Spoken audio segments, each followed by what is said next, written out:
That heifer right there just don't even care.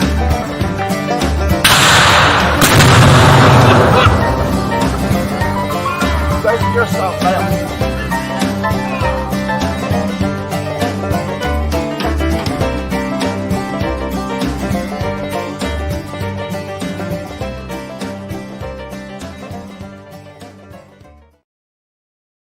What do you say, folks? Let me get my buttons pushed here. Hope everybody's having a good evening. Looks like y'all probably just gonna have old buttons here this evening. Miss Hannah's feeling under the weather. She may pop in and say hello. Don't know, but like I say, she ain't feeling too well this evening. But appreciate everybody being here. Go through and holler at everybody real fast. Like I said, hope everybody had a good week. It's just been raining down here. We got a couple inches of rain yesterday. Started clearing up a little bit this evening. The sunshine come out for a little bit. Went out and see what the girls was doing down there at the colony, or colonies, the two that we got now. And got to notice a little Valentine out there. Let me bring it. Bear with me.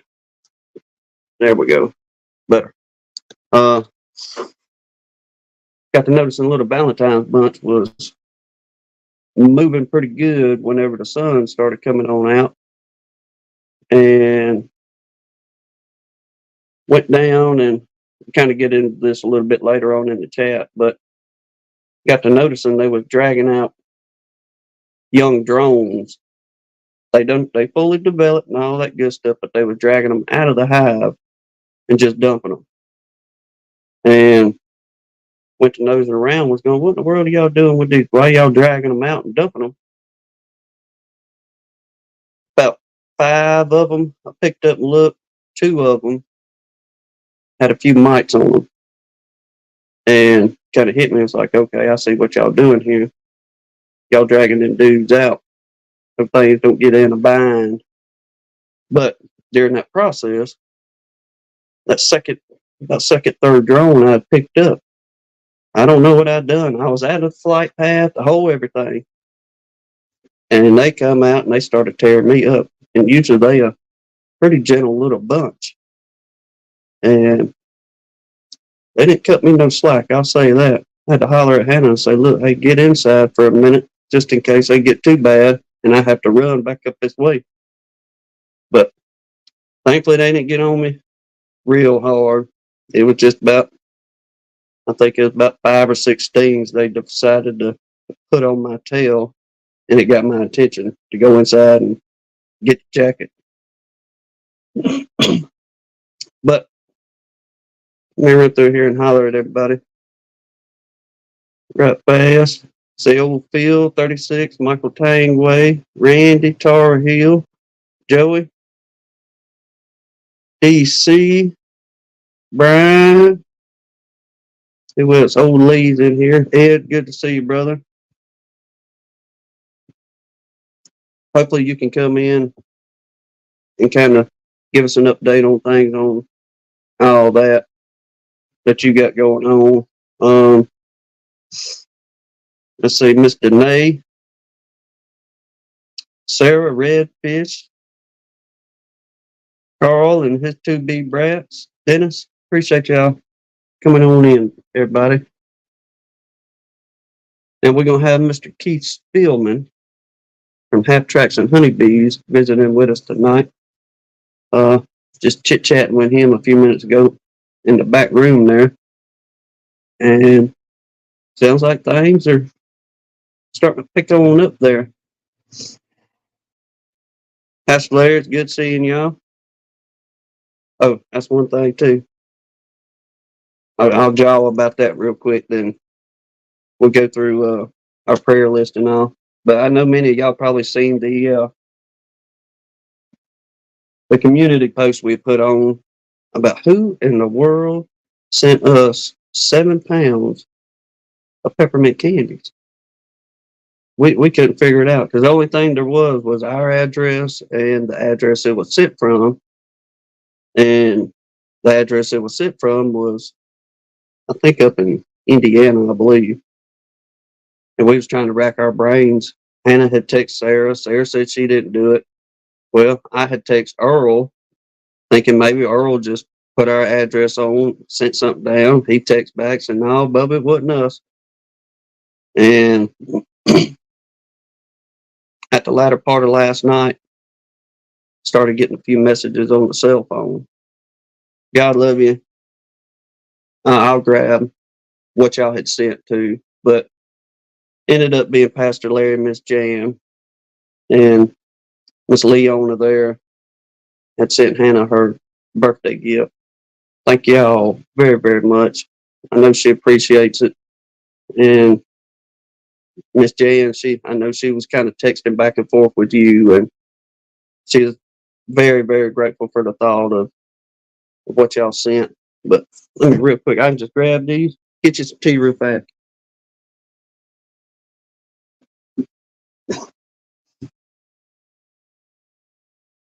Okay. All right. Anyhow, they sent us 7 pounds, 7 pounds of peppermints, or had sent Hannah for her birthday there. Miss Jan sent her a little flag to put out in the bee yard down there, and pillowcase. Thank you, Miss Jan, Pastor Larry, Miss Leona. That was a very, very sweet and kind gesture y'all done for my woman there. And like I said, she's been feeling bad, and that warmed her heart there, knowing what y'all had sent her there. But do want to say thank you again. Yes, Sarah, that was pretty sweet of them. Now we keep Jasper from chewing on them there, but I say that he's got his own little pillow. He knows not to touch our stuff that we got in chairs. Jasper got his own chair over there, and he just does just enough on his own little pillow to kind of push his limit right now. But all we got to do is tell him to quit that mess, and he looks at us like, "You talking to me?" And he'll end up quitting. But thank y'all again. Let's see. Once again, got down there. They were doing that. They tore my tail up. Went and checked on the little nuke we had got back in October. They overwintered well. And coming into spring, y'all, everything is, I say everything. Blackberries are starting to bloom. Our blueberry bushes are blooming. The huckleberry bushes are blooming. Our red honeysuckle's blooming. The yellow jasmine is just abundance everywhere around here. Red buds, I could go on for days with all blooming down here. Nature is coming to life, and it is beautiful, beautiful. Lord willing, we'll have a good run on the blackberries and be able to pull some honey on that. And speaking of that, DC, Mr. Donnie tried your blackberry honey you had sent us the other day, and he said, "Man, he needs to send that for the unofficial, official honey tasting next go around." So, well, I said, we'll talk to the man, see if he's got a little bit left whenever we go to do that. I think we'll try that again around September, I believe it was, whenever we done the unofficial, official there. Oh, yes, sir, he liked it. Let him try the peanut butter cream honey, Carl, and his two bee brats sent us. He enjoyed that very much as well.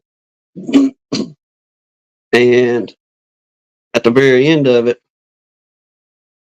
I gave him just a little bit of your hot honey, Carl, and didn't even have to say anything to him about, well, what do you think that'd be good on? Because he went off, he said, boy, that'd be good on some chicken or anything like that as soon as you pull it off the grill.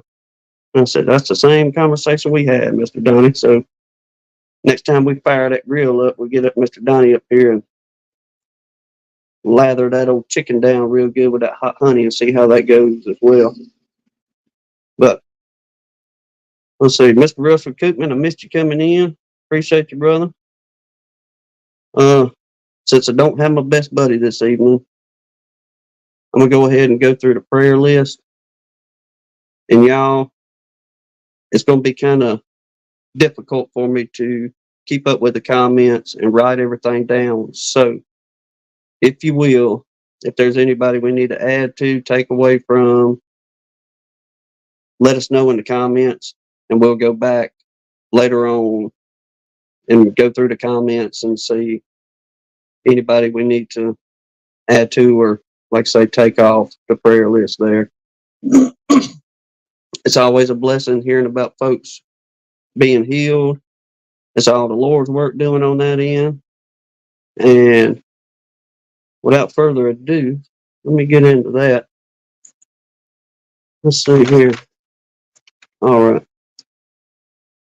Starting off here, we got Mr. Mark Miller, Ed, son of one, Miss Chris, Ed and his daddy. Like I say, brother, if you got some time, if you can kind of come in and fill us in on that, be great. If not, we understand. I know you were saying earlier you had just gotten home, I guess yesterday evening, and I know you're tired too. But Mr. Pat, Dirt Rooster's daddy, along with, let's see if she's got it on here. If I repeat it, y'all forgive me, but along with Miss Elizabeth, Dirt Rooster's daddy, Dirt Rooster's wife, Miss Elizabeth, her daddy had departed last week, I believe it is, and they ain't long got back home, talked to him through text message earlier in the week, and he was just saying that they had just gotten home and trying to catch up on things around there at the house and all that. So y'all keep them in your prayers as well. Miss Deb, the Sun Bunny, Jason Cooper, a friend of Bob Walker's, Grammy Lisa, her son, two granddaughters, Tom, his mother-in-law, our friend Mr. Donnie, Miss Cindy Tangway, Michael Tangway's wife, Carla Green on the Pruitt's homestead. Hannah's got down here, she's battling cancer. DC's mom and daddy, Miss Emma Hoskins, David Hoskins' granddaughter, baby Luca, Brad at Faith Apiaries, the Brown daughters, beekeepers in Israel. Let's see, Mindy, Pam's Gardens friend, said she had lost her daddy. I believe that was a couple weeks back. Deanna Wheeler, Philip's mentee, Philip's aunt, and their family as well. His mama too. They dealing with the departing of Philip's aunt.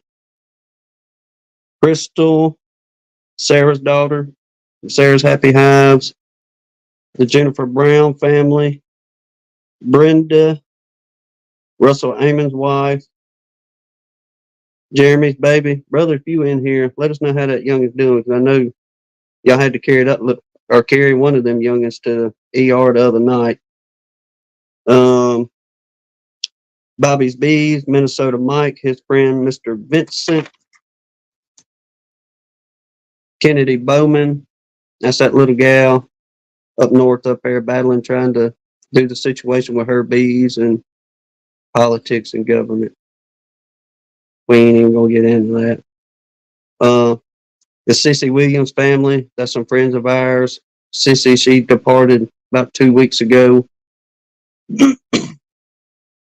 Hannah's family, her grandma, and if y'all will, please add Hannah to the prayer list on y'all's end there. Phillips mentee, Miss Rachel Wilson, Terry Chapman. He's got a buddy of his that's dealing with some life issues right now. Aaron Frederick, from Baker's Bees. Says a soldier was hurt, or he's a soldier that was hurt in training. Chris the Bugman, Sherry and Mr. Larry Gandy, Cheryl Faulkner, Mr. Steve Amos, mother-in-law. I think they was doing a little bit better. Steve, if you're in here, just remind me. I believe y'all had said something in last Sunday's chat about that. Our good brothers here, Keith Larimore Farms, Hillbilly Earl, Ian's Bees. A couple of weeks ago, he was kind of worried about the weather up there and dealing with all that before they get them jokers out of the sheds. The Paris family, Mr. Joey Rawls, Philip's friend BJ and his wife, Sandy from Icy Mountain Honey, a young family member. She's dealing, okay, young family member dealing with meningitis. And she's got Grammy, Lisa, and her bees. So, like I said, please let us know in the comments and we'll go back and go through and add anybody that we need to and all there. But one thing before we bring the guest in, DC, buddy, it was a blessing talking with you the other day. We did a behind the scenes StreamYard. We didn't record or anything. It was just easier for DC to do it this way. But just wanted to kind of talk to him, see how he was doing up there. And y'all, we ended up staying and talking, I don't know, Lord, an hour and a half, 2 hours. We sat and had conversation and some wonderful, wonderful fellowship.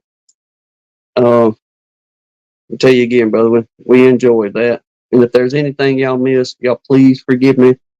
And we'll try to get to it on the next run, or if I can catch it here in these comments before we go to carrying on too much. But that's pretty much it. Tinkered around with the little foam mating newts that we're going to try out. I finally sat down, had Mr. Steve Horner had sent us a message, and he said, Tim, I got a bunch of questions about how you're doing it, this and that, measurements, so on and so forth. So, Mr. Steve, if you're watching now, watching later, I've got all the measurements wrote down. They're not in the metric system.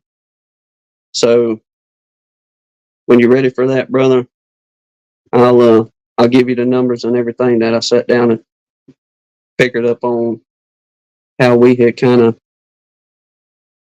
done the spacing on each one of those little soon to be mating newts, Lord willing. Haven't seen any queen cells yet. So we just kind of waiting on that. But as soon as we do, we're going to start cranking things up around here. It ain't going to be too long. Our little red maple, I know a lot of y'all talked about your red maples already bloomed and bloomed out. Ours are just now blooming. And so I guess we kind of got this back and forth on things blooming a little bit earlier on this side of the Gulf Coast, and the same thing on the other side of the Gulf Coast there. And we just we in the middle here. So other than that, we ramped up and ready to go. And I know you northern folks, y'all chomping at the bit as well. So won't be too long, y'all. The game on for real. So pardon me. And without further ado, we're going to bring our guest in here, Mr. Keith Spillman, Half Tracks and Honeybees. And we're going to see what's going on up there in his neck of the woods. Hello. What do you say, bro? How y'all doing? We doing good, my friend. That's good. That's good. That's funny that you said your red maples down there aren't blooming much yet, but up here they're wide open. I would have thought you would have been a bit ahead of us. down Yeah, south further. yes. Well, like Ed over there, or down here with us, he's about 2.5 or so hours east of us in Dothan, Alabama, and he was saying several weeks ago that his was already blooming and pretty well ready to go. And I think that this last little bit of rain that we got that come in yesterday, or well, the last few days, I think that's kind of maybe what really charged them up to start putting off, because it just seemed like overnight that them red maple turned on. Now, the tie that we have down here, that them rascals, they've been going for the last week and a half, just full throttle, and the bees bringing in, pretty good amount of nectar off all that on top of the other floral out there. Right. Yeah, the maples there, gosh, I guess it's the red maples, maybe the sugar maples. They're blooming big time, and the bees are just bringing in tons of stuff. I passed some big fields today, and I noticed a purple hue across the field. I imagine that's some dead nettle or henbit or something coming up in the farm fields before they get in there and plow and do their planting. So the bees are bringing in huge amounts of pollen right now. All the hives I've looked at, or most all of them, are a lot further along than I've ever seen them this time of year. Um, I wish I could split a few of them, but I'm not seeing any drones yet. So without the drones, I can't see really doing a lot of splits. I imagine by the time a queen gets made and goes out for a mating flight, the drones might be better off. But I'd still rather wait till I see a few on the landing board, and I'm just not seeing it yet. Yeah. Let me see if this will crank him up a little bit better, y'all. They saying your volume's just a little bit low there. Oh, can I turn that up on this end? You may be, yes, if it'll work better on your end. I said can. I didn't say I knew how. Oh, you asking the wrong one for that one. Let me see here these mic settings on this thing. I can just talk louder. How's that? Hang on, it let me turn it. I don't know if it's turning it up more on mine, or do a test. Test 1 2. Hello, hello. Is that How better? are you people? How's all you bee people doing? I was able to get you turned up. It says on your end. I'm not seeing any comments. Does that sound better, y'all? Well, it's on a headset, so I can't do but so much. Mm. Unless I talk out of the corner of my mouth. Let me try a little bit. I got you at max volume on my end. Okay. Well, I'll try to talk louder. Ain't nobody around. They won't think I'm hollering too bad. Okay. But yeah, things are wide open here. I'm looking after. I'm helping some other folks look after their hives. I've got I've got one guy with Hives for Heroes I'm helping, a newbie, and I've got 6 other folks that I'm helping with their hives. And really, according to what part of the county they're in, it varies a lot to what they got going on. But most of them have more bees than I'd really like to see this time of year and not been able to split. So I've had to give them some space and spread out some brood and do a few things to hopefully slow them down. So we shall see. Yes. For anybody that's new and in here that may not know you, can you kind of let folks know where you're at? And yeah, I'm here in what I call the eastern foothills of North Carolina. If you know anything about North Carolina, I'm just 2 counties down from the Virginia border, and I'm kind of halfway between Winston-Salem and Wilkesboro. So just at the kind of the western edge of what they'd call the Piedmont. So we've had tons of rain. I think, gosh, the last thing I saw was early January, and I think we'd had about a foot of water since early December. So moisture coming through winter hadn't been a problem here. Hopefully that does a good job filling up the tulip poplars, and we get a lot of nectar off of them. That's what my bees seem to go after last year mostly. We had some. We was doing a little old job in the latter part or early part of summer this past year, and I've never really since we gotten into beekeeping. I imagine umpteen other dozen folks have done this as well. You kind of start picking up on a little bit more of, this tree puts off a nectar and this flower's doing this, and you kind of try to start educating yourself a little bit more on the floral end. And I myself, I've never paid. I know we got poplar all over the place, but I've never really paid too much attention on the tulip poplar. And where we was working, they had there ain't no telling how old this tulip poplar was. This thing is huge, but that's the first time that we had seen the blooms off one of them tulip poplar. And brother, them jokers have got some flowers on them now. Oh yeah, yeah, yeah. If you look at the tulip poplar, it's like a flower garden in the sky. Um, it's a big flower, and I've read before how many gallons of nectar a tree can put out, but it's a crazy number. So yeah, the honeybees love a good tulip poplar. Man, we've got thousands of those trees around here, tens of thousands. I mean, that's they would probably call it an invasive species if it came from somewhere else. We've got lots of poplar trees. I wish we'd had a little bit more. All right. I'd love to just find some seedlings to put out here. I don't know how long it takes for them to mature and to put off on their floral, but you right, them things are that's a beautiful, beautiful flower. And looking up in that Oh tree yeah. and it just being full of them flowers up there. Yeah, you really, standing on the ground, you don't get to see what the flowers look like unless a big storm comes through and blows some out of the top of the tree and they hit the ground. Otherwise you really never get to see from the bee's point of view. But I saw Redfish there ask if I was close to Boone. It's probably take about an hour to get up the mountain to Boone from where I'm at. 50 minutes to an hour, something like that. So not too awfully far. I guess them videos you show us. I mean, it's kind of like, I guess it's like the same for anybody that come down here and see the beaches.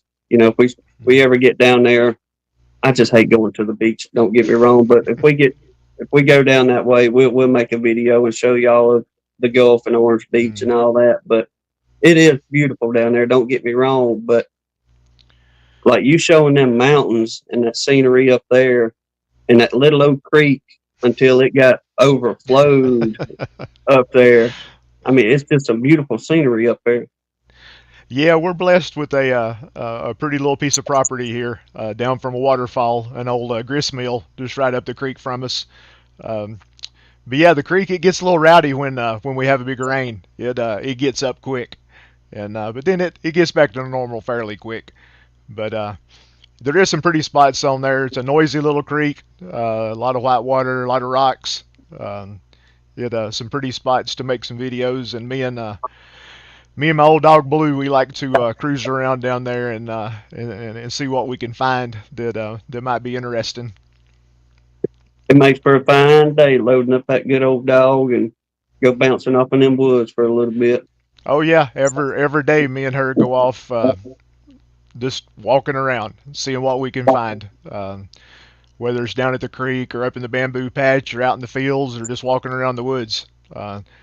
It's amazing. You walk through the woods the same place 100 times, and then all at once you see something you never saw before. So I continue to be amazed at what you can find out in the woods. That's my happy place. Well, like you say, ain't nobody out there. It's just God's country and what He created, and you can actually sit down and just enjoy and not dealing with the hustle and bustle of going into the city and seeing all the concrete, if you will.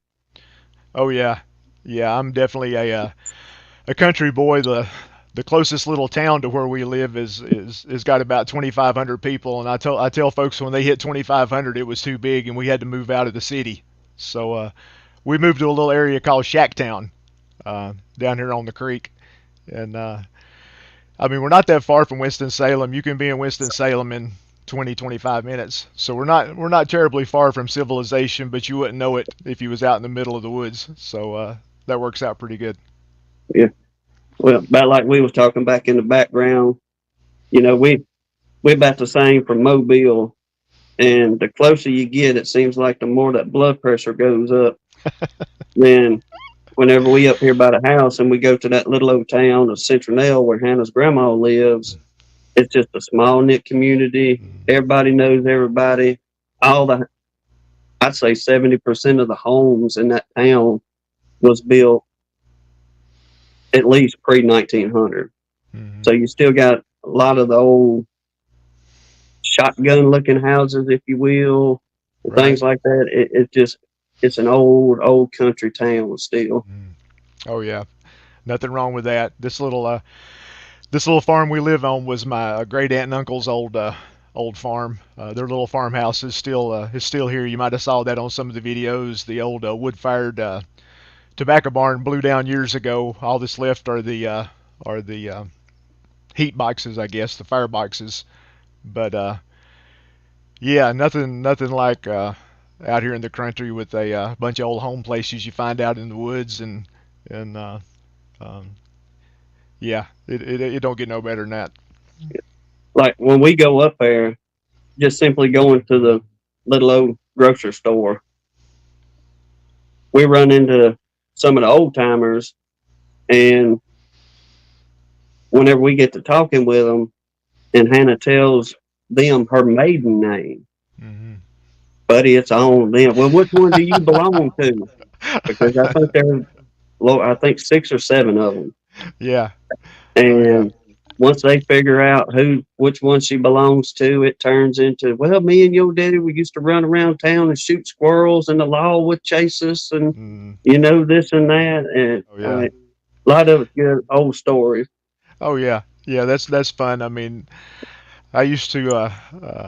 Mama would get on talking about uh, did I know so and so and they're so and so's daughter and this was their uncle and on and I just roll my eyes and now I find myself I've turned into her and that's kind of how I talk now. So what goes around comes around, I guess. But yeah, in these small communities, we're all kin to each other because, gosh, the folks that you courted, they were the ones that you could walk to their house or ride a mule or something to. It ain't like you dated somebody that lived 20 miles away back in the early 1900s, late 1800s. You dated the folks that was in the neighborhood.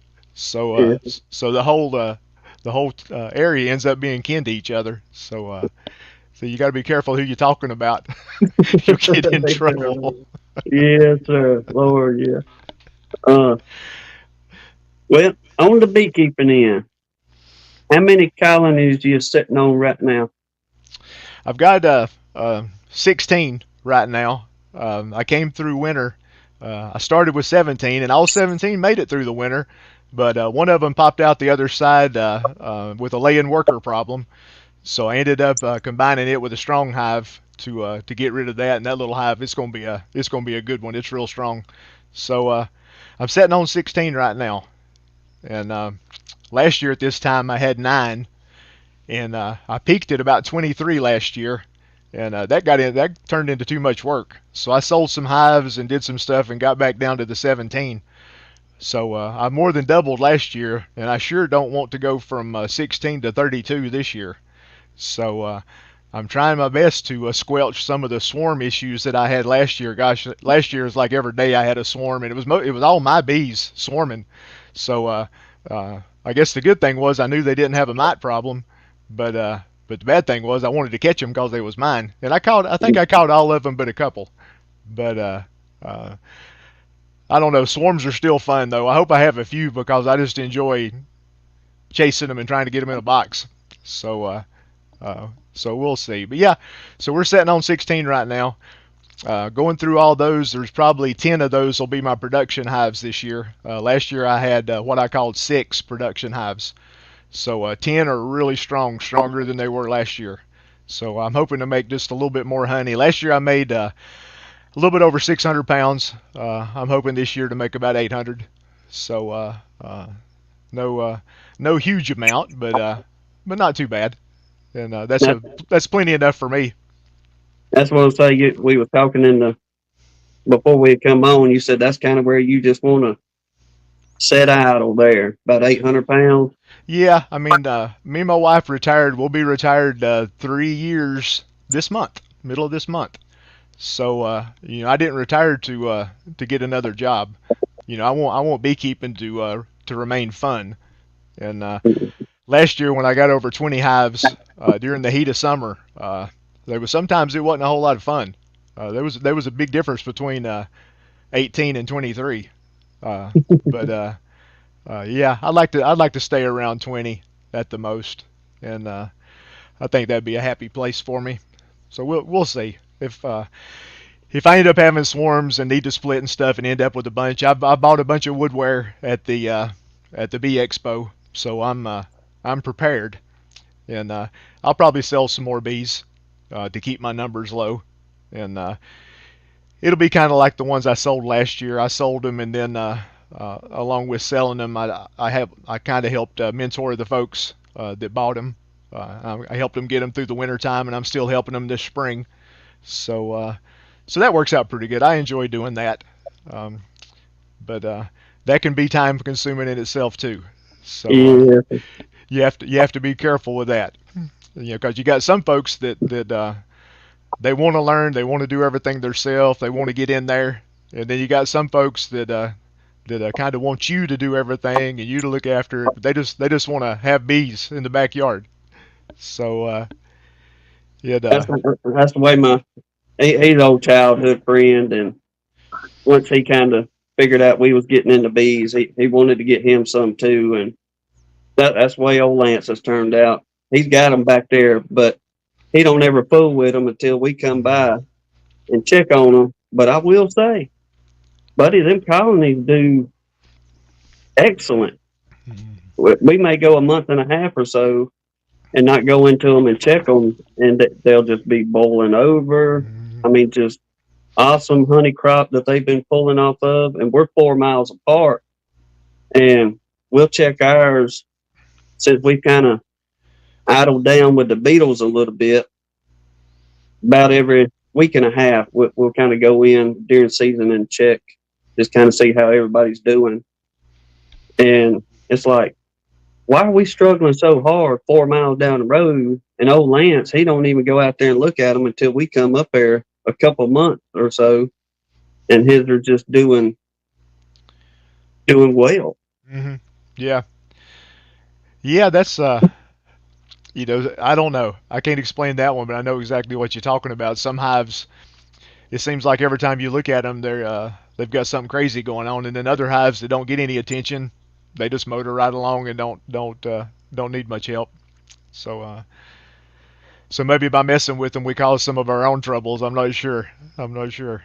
Yes, I think so. On that DC, you asked some small hive beetles. I'm assuming down there at Lance's place, he does. We do see some in his colonies, but nowhere near what we have up here. Now, what we have come to conclusion on that end, he's got 80 acres, and the adjoining 80 to 100 acres right beside him, they plant each season, whether it's soybean, peanut, or cotton out there. And they come in, and once that new crop starts coming up a little bit, they spray them fields for whatever they planted. Now, he says he's talked to them, and whatever it is they spray out there on them fields, he says does not bother the bees at all.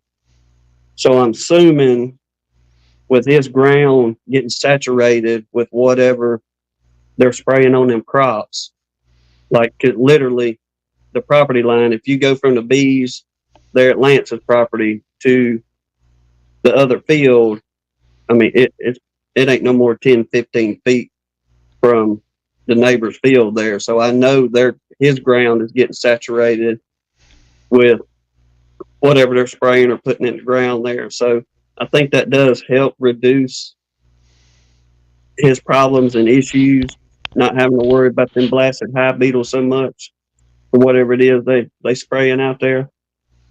So But Yeah, the hive beetles is something I had more trouble with that last year than I'd ever had before, and it wasn't in all hives, and it really wasn't in the hives that were closer to the shade. It was pretty random. This year I've treated all the ground around my hives with Grubex. I did that back during the winter and early spring. So hopefully, I know some folks has had good luck with that. Once the larvae drop in the ground, it should do away with them so they don't come back. But we'll see. It's if I pop a hive open and see 5 or 6 hive beetles running around, it's not that big a deal. Nothing like Bruce Jen had down in Alabama. He had a big mess. I wouldn't want that. or no, I mean that's the very thing we deal with, Mm. or had. We'll know. I can go ahead and say 90% on the peppermint and the eucalyptus helping us out. Mm. Last year, after we started putting it in there, this year going into spring and being able to run a full season with it,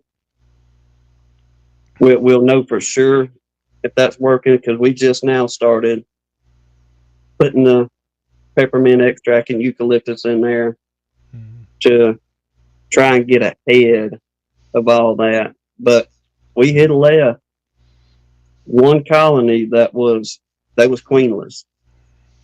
And it was one of them, well, we'll combine them with somebody before winter gets in here. And we just really never got around to it.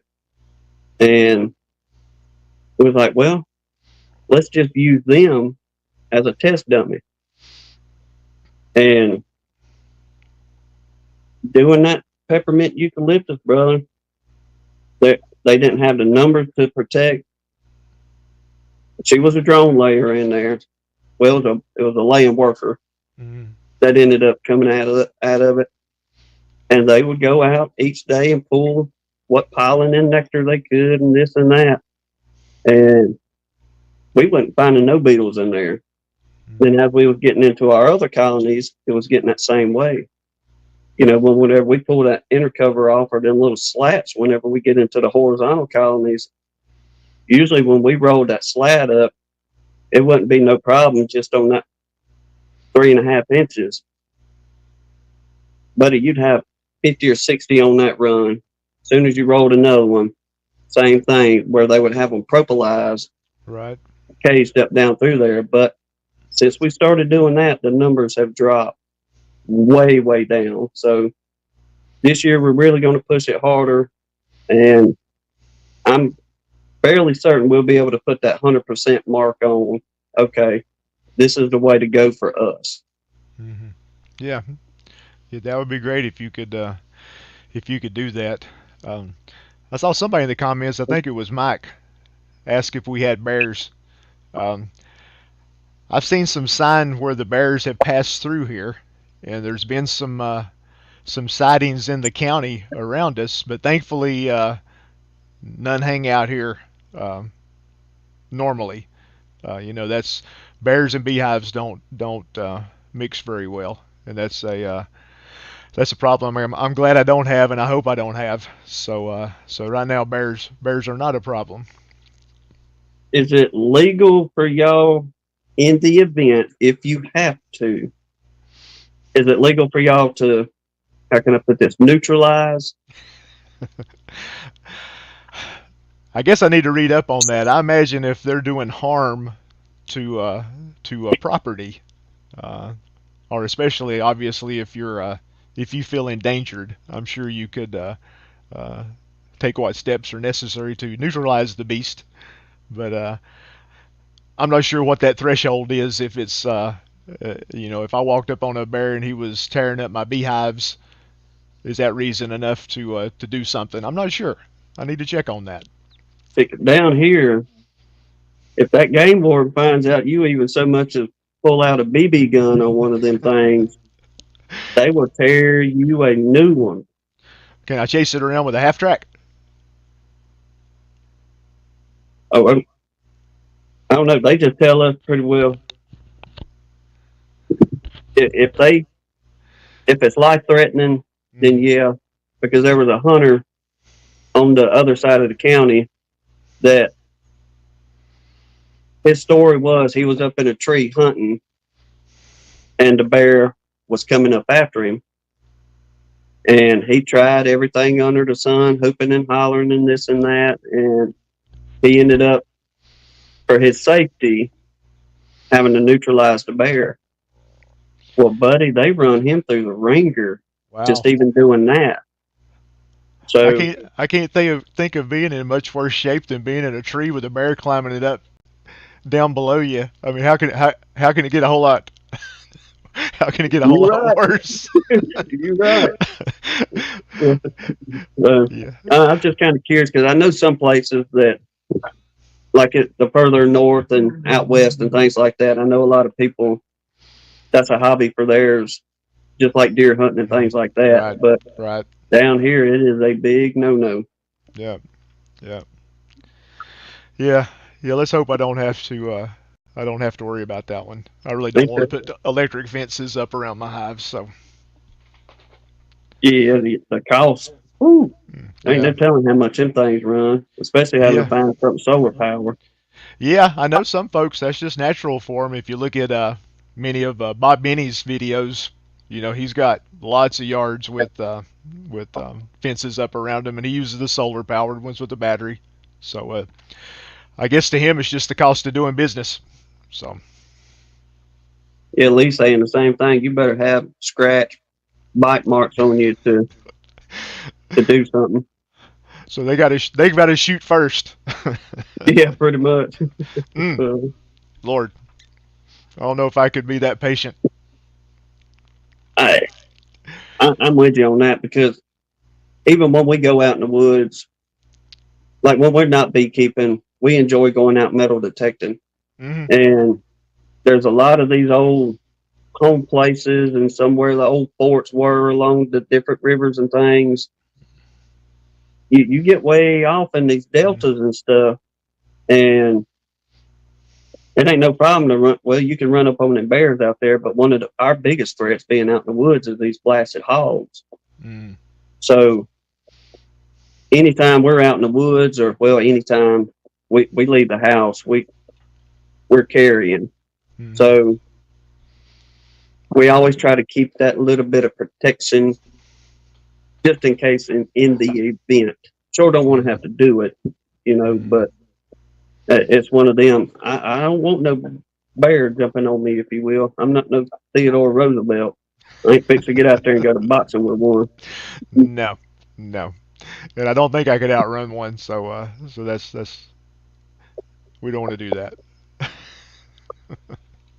Uh, well, how long you been into it, Keith, in the beekeeping? Ooh, I guess I got my first hive probably 10, 12 years ago. A friend of mine gave me a hive, and there for a few years I was a good bee haver. You know, I'd make a little bit of honey, and then they'd die in the wintertime, and I'd buy some more bees in the spring, and I'd make a little honey, and they'd die. You know, I did that for a few years. Um, then I kind of stepped away from it for a bit, and then I guess I really got back into it, um, and actually uh, halfway knew what I was doing or tried to learn. Was probably about this is going on my fifth year. Um, you know, I started out with 2 hives, got them through the winter, went up to 4, got them through the winter, went up to 9. So, but started reading some books. I guess couple 3 years ago, probably started looking at YouTube. Not a whole lot of beekeepers around on YouTube a few years ago, so the pickings were a lot slimmer. But still learned some there, and learned about mites. Gosh, when I first got into it, I didn't know what a mite was. I didn't know anything about treating or looking for them or anything. I fed them a little bit, but that was about it. So you know, that's one thing I try to tell folks. You know, getting into beekeeping, it's you need to do some research before you just jump in. Unless you just want to spend money and buy bees. You know, you might get lucky, make a little bit of honey, um, but there's more to these little bugs than just letting them sit out there all the time. I mean, you might get by for a little bit, but you got to know a little bit about them. And you know, I found out the more I know, the I don't know. Sometimes the more I know, I think the harder things get because you know too much. Sometimes you're better off not knowing everything and just being amazed at them. But um, but yeah, I guess the past 3 or 4 years, I actually felt like I halfway knew what I was doing, and I haven't lost any colonies going through the winter. So um, I guess I learned something. So we'll see how this year turns out. But yeah, it That's was a friend gave me the hive to get me started, and it worked out pretty good because he lost some hives last year, and I was able to give him some bees. So so we made full circle on that. So that was kind of nice. Yeah, I was before we had come on. Well, a little while before we come on, I seen Mr. Mike Berry putting out his video for the swarm traps. Do you try to go out and trap anywhere outside of your property, or you just kind of keep everything there at the house? Well, we've got a little bit over 40 acres here, so I've got let's see, I've got 3 traps on our property, and I've got 3 traps off of our property. Um, but yeah, I like trying to catch swarms. To me, it's kind of like fishing for bees. Uh, you think you got a good fishing hole and you got the right lure, but yeah, once you throw the line in or whatever you're going to do, then you just kind of wait and see if you catch anything. So that's a lot of fun though, going out checking the traps and seeing the bees flying around it, and then when you finally do catch a swarm, or I guess the biggest swarm I ever caught didn't go in the box; it was hanging on the bottom of the box. Uh, that was a lot of fun. That was a huge bunch of bees. But yeah, I just compare it to fishing, and I enjoy swarms. So We about the only we set a couple out here because, like I say, most everybody that's been with us, y'all know we had a terrible. Most everybody down here along the coast had a terrible, terrible year, and we absolutely did. But years prior to, we would just have an empty nuke or something laid out somewhere, and we go to work, come home, and oftentimes it was pretty cool. We would a lot of times catch them as soon as we're pulling in the driveway. You turn the truck off and you hear that hum in the air. You're like, uh yep. oh. But after we get to rummaging around, thankfully it wasn't anything from our yard that we seen. There wouldn't be any new queen cells, anything like that. And everybody else is still rolling on good. So, feral colony or the fella across the road, whenever it goes to get watermelon season, he'll have him a colony or two, which he's a big landowner over there. That man, he's got 1,000 acres over there. And when he plants that for his watermelons, he said, I don't care about that honey and everything. I just want, the bees to pollinate whatever I'm fixing to plant out here. And that's all I care about. So we don't know if we're getting a little bit off his, since he just really don't tend to them much, on top of whatever's out here on the feral end. But we did go up and set a swarm trap in Hannah's grandma's orchard. She got a big, beautiful pecan orchard up there. And in that little town, at one point in the late 1800s, going into the 1900s, that was one of the largest producers of Italian and Russian bees in the whole U.S. That same little town we was talking about in the background. Mm. And we know they did swarm control, but at the same time, yeah, there ain't no telling how many hundreds of hives they had out there during all the probably 25, 30 years they were doing this. But in our mind is, if we can set a trap up in the orchard there, and where the old apiary used to be, by the way the crow flies, maybe a half a mile. We know we'll never know for sure, but just in our mind, we're thinking, what are the chances if we could catch a little piece of that genetic from them doing it in the old timey days? So we still got that one up. That thing has been sitting in that pecan tree since about this time last year. And We went and refilled it with some bait and all that good stuff weekend before last. So we kind of hoping that maybe we'll get something out of that puppy this year and be able to bring another batch on to the house. Yeah, that would be cool if you could tap into those genetics, those old genetics in that area, and see how they did. Yeah, there's only small bits that we can find just as far as being on the internet. Now, if anybody's interested in going to look at it, you can check it out at the Citronelle Historical Preservation Society.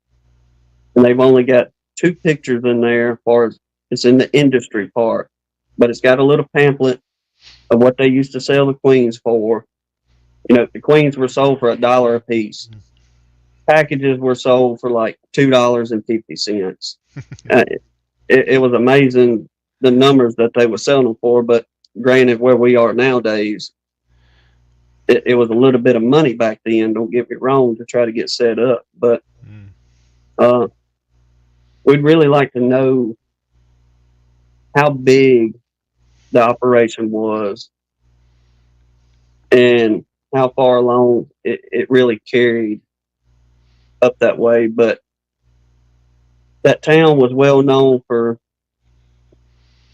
a real good place. People dealing with tuberculosis back then.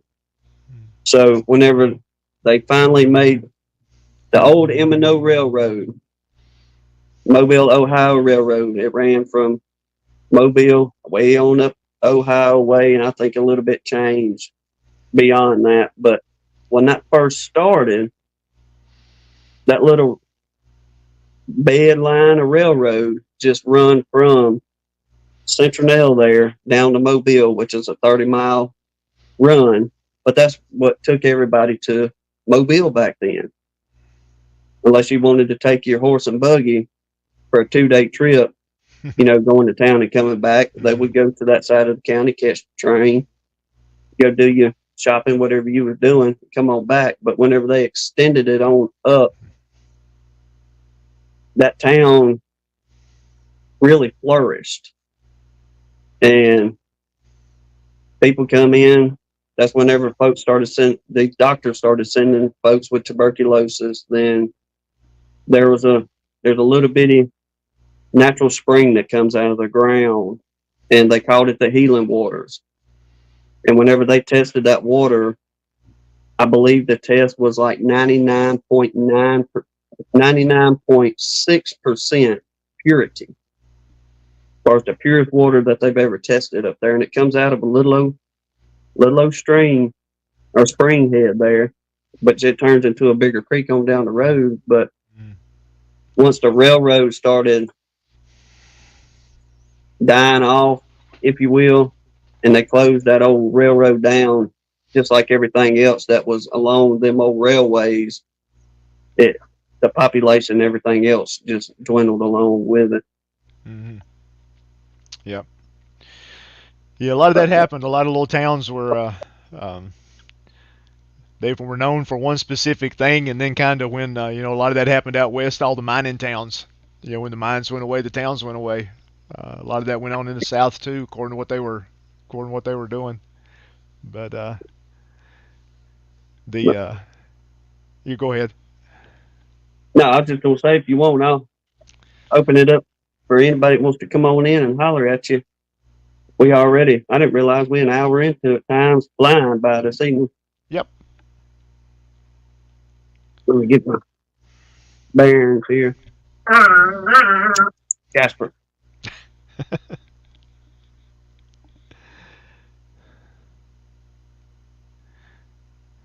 And Mama ain't here in the chair, so he ain't gonna come up and say hey to everybody this evening.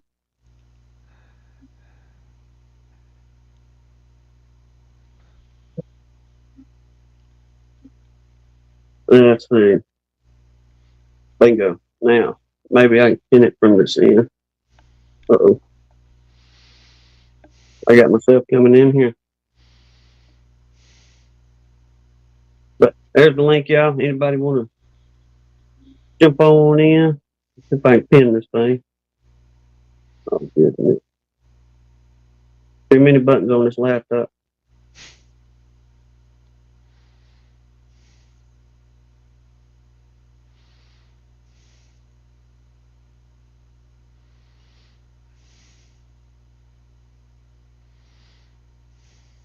There we go. Did it pin it? Yeah. All right. Yep. Got it there. Yep. Good You deal. got it. But while we're waiting on that, this is the one thing I'd like to know about you, brother. That old half track you got. Give us some stories on that puppy. Yeah, Bertha. She's a.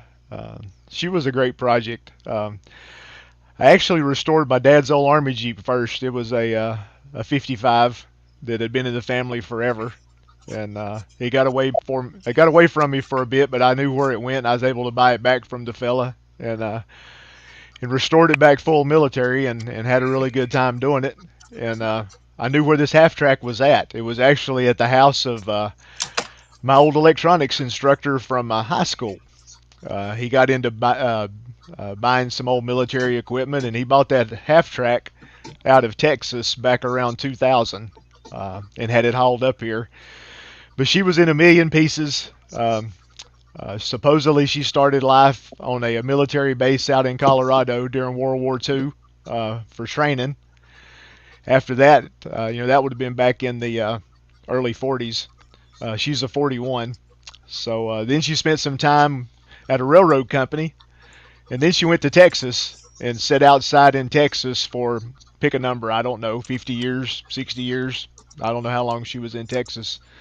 But anyway, I went over and looked at it in a barn. You might have seen some of the pictures of what she looked like sitting in a barn. She was pretty pitiful, but I was like, oh yeah, I can do this, and so I arranged to haul it home. Worked out a deal with my old teacher, and actually I blew the transmission out in my little Ford Ranger, hauling half track parts back to the house. That was a little bit more weight than what a Ranger was supposed to be hauling.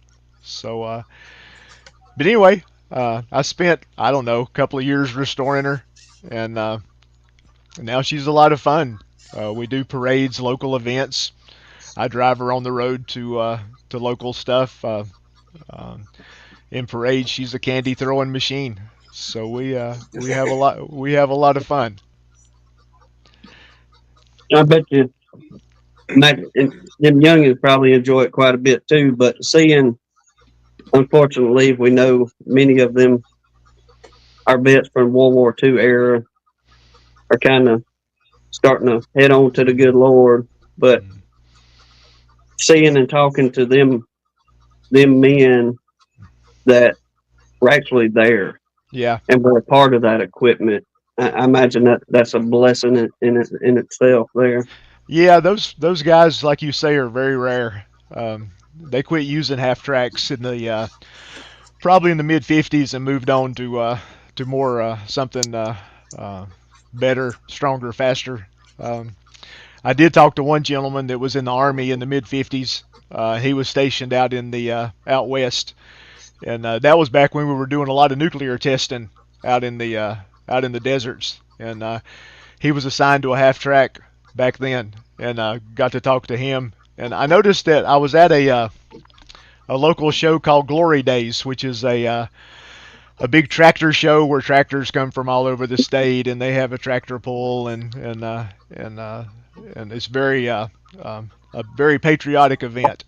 And I always take the half track and the Jeep over there, but I noticed a gentleman. He was on one of those little scooters that you ride around, and he would pop up and ride around, then he'd disappear, and then he'd come back, and he'd look around, he'd disappear, and finally I called him when he was over there and talked to him, and sure enough, he was assigned to a half track back in the '50s. So we had a real good chat. He was an amazing guy.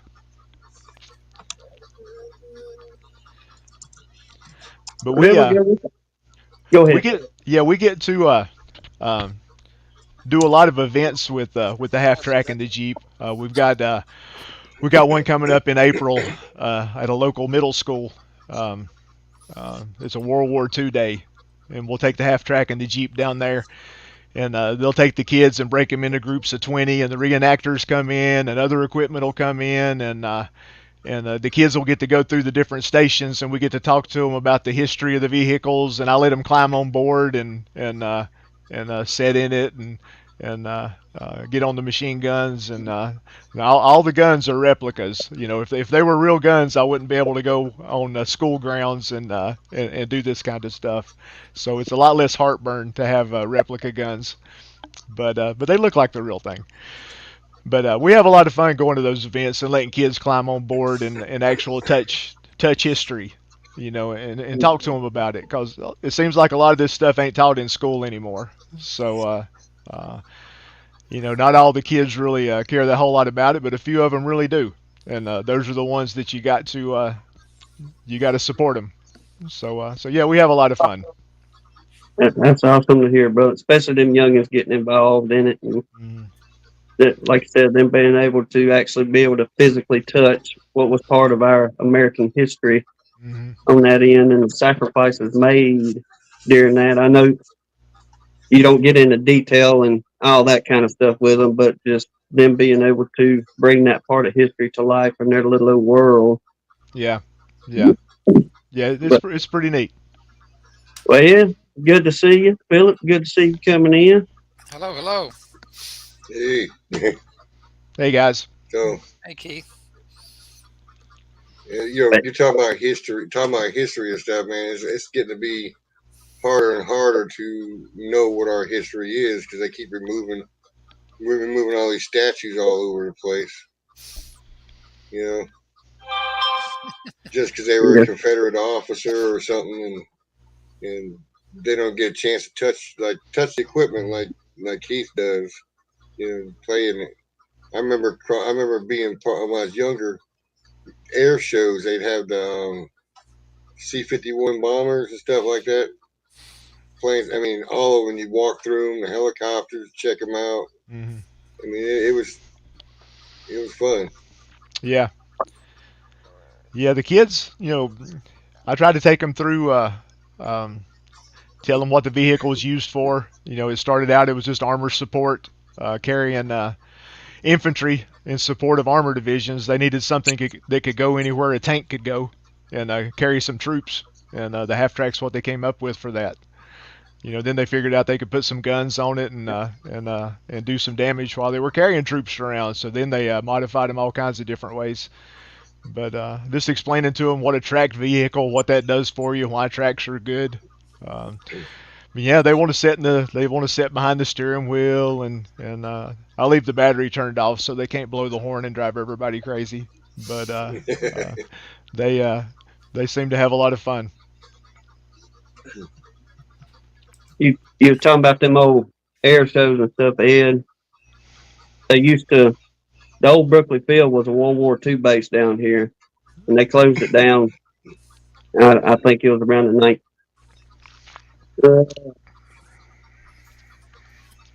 1960s, 70s, something along those lines. They shut it down, but used to they would bring in and they'd have the old air shows, them old. I couldn't tell you the planes' names, but it was them old prop planes that they used back during World War II and all. And one year they had one, and I think it's still in operation today as far as flight and going to the air shows, but they named her Fifi. Mm-hmm. Yeah. And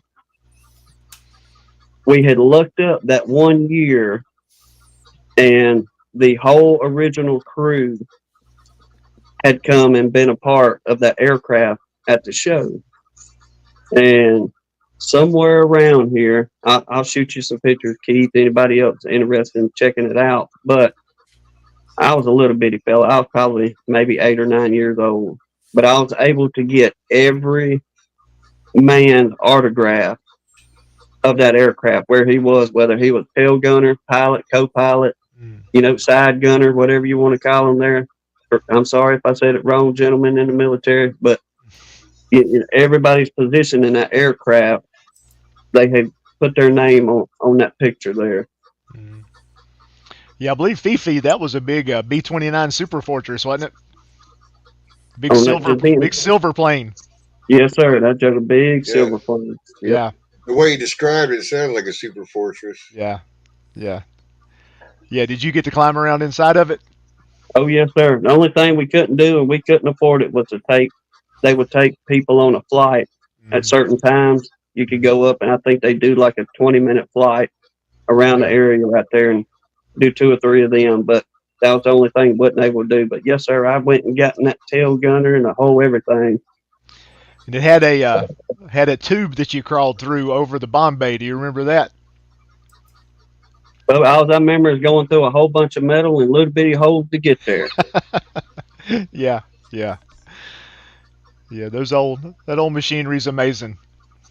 How they designed it, built it, what it did was an amazing generation. Yes, sir. Won't see no more like that, unfortunately. That kind of thing for us. Just that era of Mm, military, I yeah. reckon. And I sure don't want to beat down our military by any means, but Mm, it in a lot of ways it ain't what it used to be. And I imagine there's folks that agree with that as well. But uh definitely Our, our go ahead. military didn't make nothing small. Nothing small. It was all big, heavy duty. Yeah. yeah, and Well, a lot of stuff like the half track. They made it so farm boys could work on it. My dad was in World War II. He was drafted out of high school. He was a senior in high school when he got drafted. So a lot of the equipment that the military made on the U.S. side, it was heavy and it was big wrenches to work on it, but it wasn't complicated. And that's what we had. The Germans made everything way too complicated, and they couldn't fix it when it broke in the field.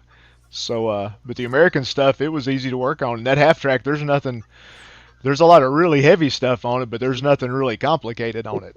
So that was a big advantage. well, they had to make things to where we got to fix it now, Yep. and, Yep. and not be lollygagging around waiting on somebody to bring me a certain part or be able to get to a certain area without said tools. Yep. Yep. Fix it in the field without having to haul it back somewhere. Yeah. Well, Ed, how's your daddy doing since we got you here? Yeah, he's doing better, but he was in the hospital originally because they went in. He's having shortness of breath, and what it was he had pneumonia. He's already had a bad heart, and they replaced the pacemaker and put a newer one in because the batteries were about gone. And then after that, he got pneumonia, and then while he was in, they realized his kidneys were only running about 15%. He went like 15 to 17, somewhere in there, and they said what was happening is they were treating him for the pneumonia, getting him better, but his heart is what they call pacing.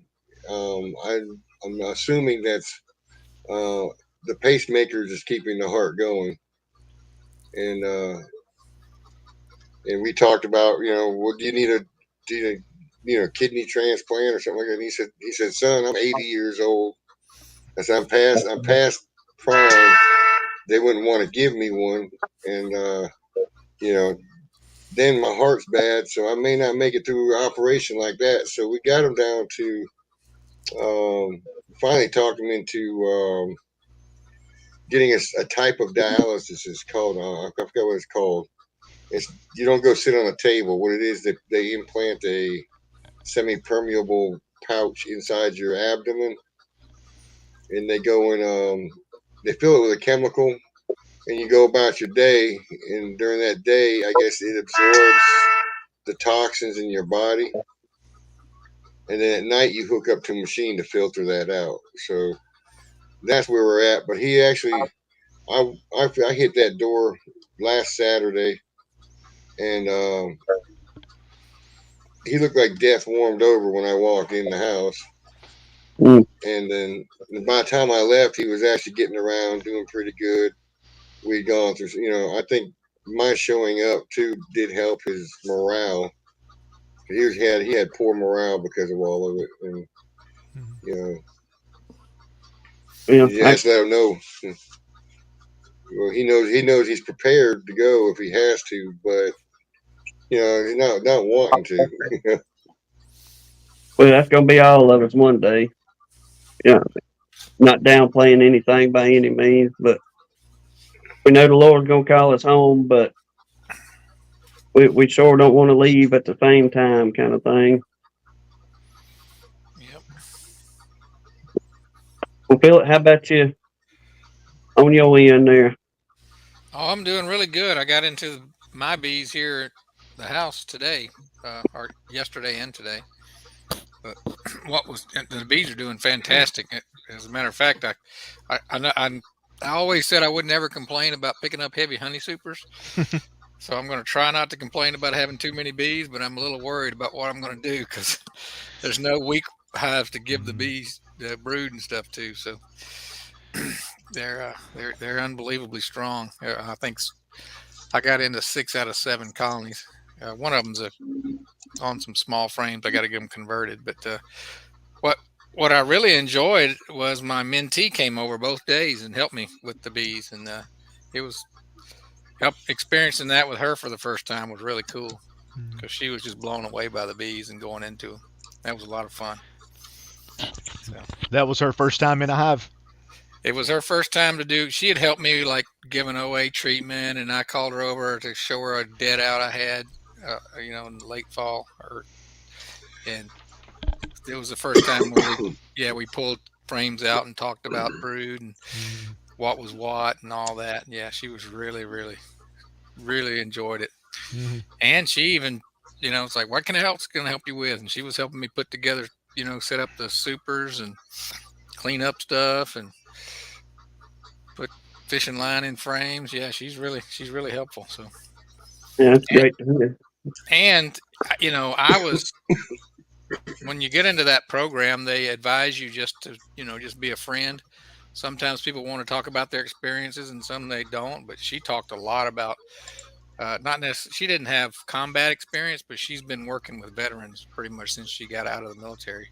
So she has a whole lot of stories of different people and a lot of great stories. So maybe one day we can get her on and talk about some stuff. So it was really There we cool. go. Yeah.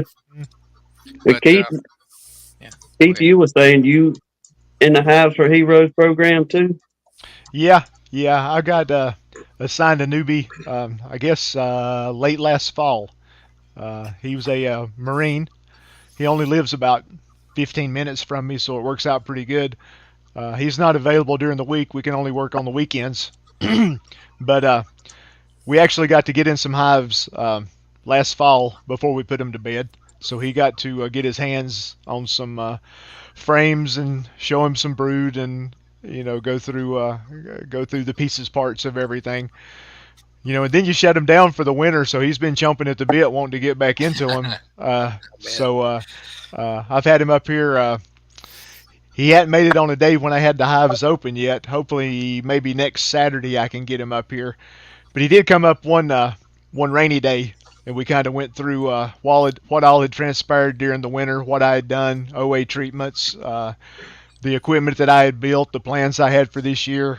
Just kind of went through how I'm hoping things work out this year that he'll be a part of. So yeah, hopefully next Saturday. If I can see some more drones on the landing board, I wouldn't be afraid of doing a few splits. But I'm just not seeing any yet, and I'm a little leery. But yeah, he's a great guy, good attitude. Very gun ho about the whole beekeeping thing. Already bought his safety gear, smokers, hive tool, got all this stuff. All right. So he's wanting to. I think the guidelines don't want you to provide bees until maybe after the first year. I'm not sure if I'm going to be able to hold him off that long or not. It sounds like you're going to have caught swarms and a lot of splits because you said you didn't want to grow. So yeah, you're going to be wanting to move some bees anyway. Yeah, I might keep him and get him through swarm season before he gets them. But right. As long as he proves to me he knows what he's doing, he can get in a hive. He knows what he's looking at. And like I said, I'm not but 15 minutes away. If I need to run down and help, that'll work too. Yeah. So yeah, I think it's a great program. I got matched up really quick with him. So the program worked out really good for me. I got no complaints at all. I had the opposite experience. I didn't get matched up for like a year because, well, they matched me up after about 6 months, but they matched me up with somebody else who signed up to be a mentor. And then, so I thought we had that straightened out, and then nothing happened. And then I met Rachel as my mentee. She was actually at the farmer's market telling me she was waiting to get signed up with somebody. And I was like, that doesn't make any sense. We live in the same town. Mm-hmm. That should have been automatic. And so I contacted Charlie over at House for Heroes, and Charlie called me within just a few minutes of me sending the email and said, "Oh man, Philip, I went back and looked at the emails, and you're right. I've screwed that up." He matched us up, and then we've been off and running. So Okay, good deal. I was talking to Rachel. She's got a lot of stories about how God's intervened in her life, and she's like, "Yeah, sometimes that's the way things are meant to be. Mm-hmm. Just held you off long enough for her to come along, join the program." So she actually has. What's funny is I don't have Steve Jimenez is the founder of House for Heroes. Mm-hmm. I don't have his cell phone number, but I have his girlfriend's. That's who I was working out. That's who I was working out everything with when I went to Nobby or the expo. And so Rachel goes, "Well, send our picture to Steve." And I was like, "I don't have his number, Rachel." She goes, "I got it." So she sent him a little video and a picture of us together. That's funny. That's funny. Yeah, my newbie, his name is Elliot. And he's wanting to get his son involved also. He's already bought his son a suit. So I might have bought one, got one free on the House for Heroes thing, which that's fine. That's fine. I got no problem with that. That's cool. But yeah, he'll be a good one. He'll be a like I said earlier. Some of the folks that I'm helping, they don't want to get in the hives as much as they might need to. I don't think that'll be a problem with him. He'll want to be in there. He might want to be in there more than he should be. Yeah, she was pretty excited to get in there. But she had a little bit of a reaction. She got her first sting when we were doing those OA treatments, and she had a reaction. It was a delayed reaction. It took like 2 days before she started having problems. And she actually went to the doctor, and they told her that they said sometimes that happens. She's also got some issues some like autoimmune issues, so they think that's what triggered it. And they were saying, if you maybe taken Benadryl or something right away, it might have headed it off. But we locked her down pretty good. I put her in my full 3-layer vented suit and put gloves on, the goatskin gloves and all that. So she didn't get stung at all. I got stung up pretty good, but that's normal for me. I didn't swell very much this time. Last weekend, I got the hell stung out of me when I was crawling under that trailer. But so I've got superpowers now, I think. It's great. We're hearing more and more people getting involved into the Hives for Heroes. It seems like the more we're picking up on these chats, that there's several folks either looking to or already have a mentee, and the conversations that are coming from them are just a blessing. Yeah. It's just opening up a better world for our first responders and military men and women. Yeah. Hey, Tim, I've got a little bit of an update on her friend, Deanna Wheeler, who's on the prayer list. She said that now Deanna's also a veteran. I think she was also in the Marine Corps, but she had some kind of a intestinal tumor, and she finally found a doctor, and they got that removed. And she's not on the feeding tubes anymore. She does have some drains in her abdomen, but she's doing way better than she was before. So we want to keep her on the prayer list, but it's working. So you guys keep it up. Let's see. Robert won't know anyone under super in early spring? Well, I just put on one super on some of the colonies, and but I did something a little different this year that I hadn't done. I'm trying to move towards single brood chamber management, and but to really do that properly, I think you need to have a deep to put on top of them to get them through the swarm season, and then pull that off, and so that's what I did. Was I took the very little bit. I didn't have any losses, so I didn't have much deep comb. So I think I had one. I did have that one loss. So I put like 3 drone combs, and I pulled up two things of brood, which you guys go ahead and yell at me, but it's pretty warm down here. We don't have to worry too much about splitting the brood. 2 things of brood, and dropped in 2 foundationless frames right where they came out of, because that's the ones they'll have those drawn out in a week. But I pulled those up, and I put a deep, and a couple of them I didn't have any drawn comb, so I just did that with just empty frames. So that's my first step, Robert, is to try to get them to draw out and put some resources in a second deep, so I can do proper splits and not, have them, have something to work with, basically.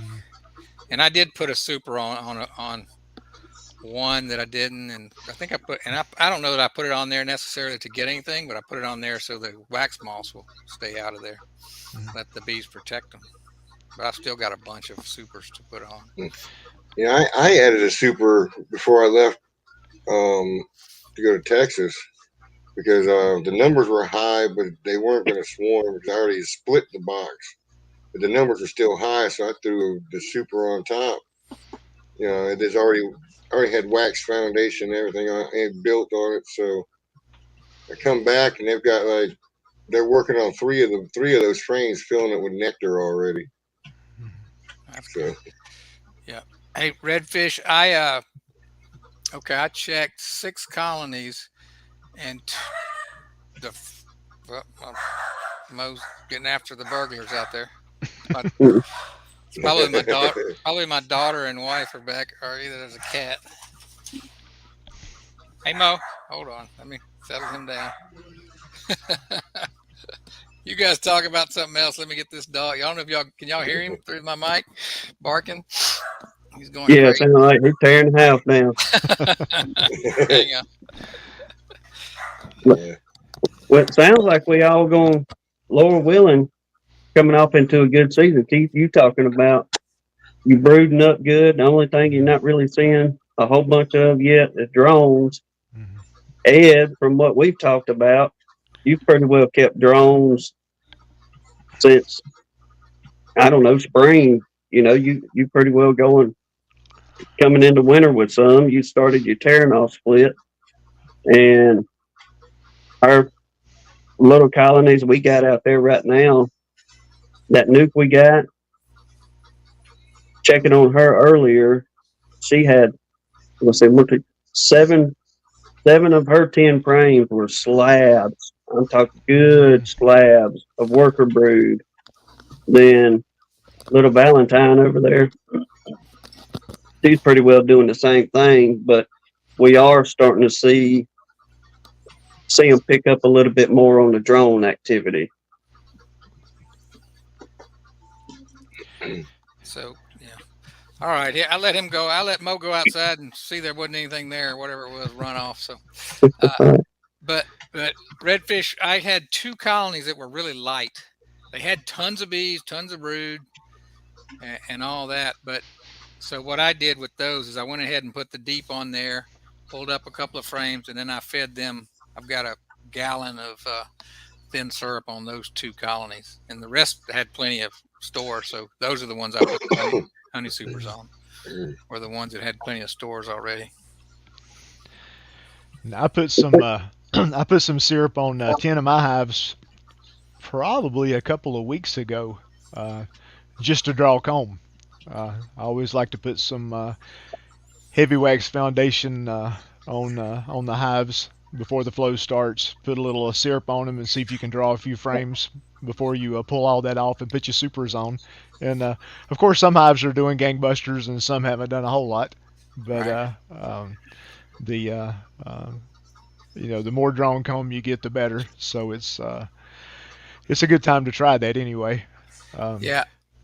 The first one I went into it because I was worried that it was crashing because I know the queen's old. She's at least 2 years old, and they had a high mite load at one point last year. And I noticed that they looked like they were on just a few frames on one side, but we opened it up and they were bursting with bees, and they were they have a medium on there that's completely full of honey, wall to wall, and they had 2 or 3 frames. I started to think they were honey bound, but the area she had in there is completely laid up. But I didn't do anything to them except put a honey super on them because I kind of want her to draw out some swarm cells because I'd like to harvest those because I want to breed off of her anyway. They're super gentle bees is the reason for that. Yeah. Now I do I do run all mediums in my operation, so that's do probably you? a little bit different than most of y'all. Um, that's kind of the way I've done it from the beginning, and I don't know any better. So it works out really good for me. It makes my life simpler. Moving boxes around, making boxes, frames, everything's one size fits all.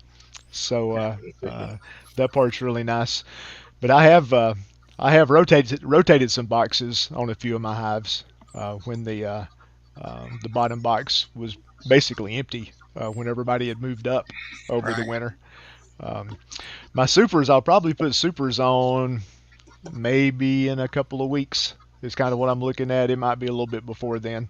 Pull the sugar off, pull all the what they've drawn, and they always put a little bit of syrup up in the comb that they draw. So pull all that mess off and put the fresh supers on and turn them loose.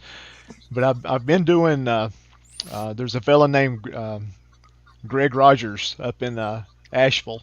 Bob Right. Benny's done some videos with Greg, Mm-hmm. and one thing he mentioned on one of his videos I'm trying this year that he said it worked really good for him was what he called spreading the brood, where when you there were certain rules you follow, but basically if you go into a box and you've got 4 brood frames, take them, pull them apart, and put a drawn comb in the middle, 2 on each side. Mm-hmm. And then you do that same process over and over. And every time you do that, it kind of pulls the hive back a bit. The queen all of a sudden is like, oh Lord, I've got, where did this space come from? I've got something to do now. And, next time you go in, there might be five brood frames. Well, then you can make it 3 and 2, pull them apart and put another drawn comb in the middle. And, Does that you, work? Does that work with foundation or? I think you need to use drawn comb with it. Yeah, I don't have it, so Yeah, I don't have yeah, that option.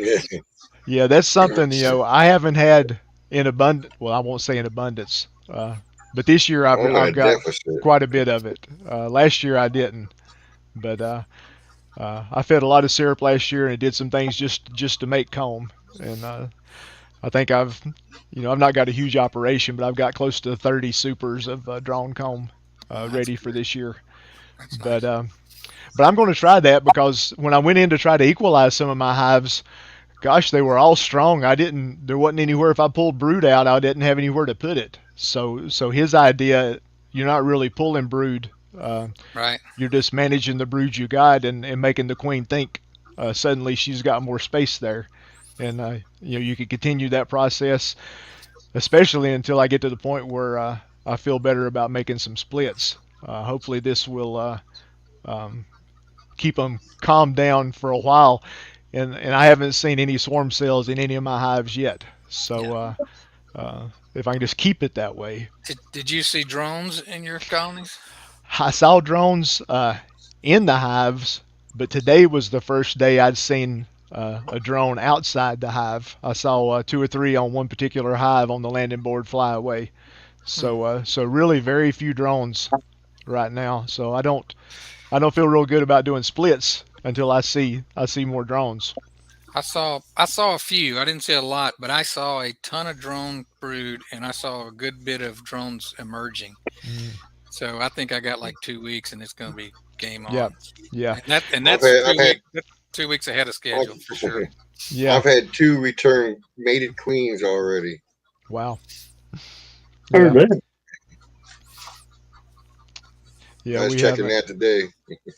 That's good. Yeah. I mean, I guess if you timed it right, what does a queen take? 16 days. And then she lollygags around a couple of days before she goes on her mating flight. So, Yeah, I think. if you did a split today, a walk away, and they started making a queen, you're still almost 3 weeks out.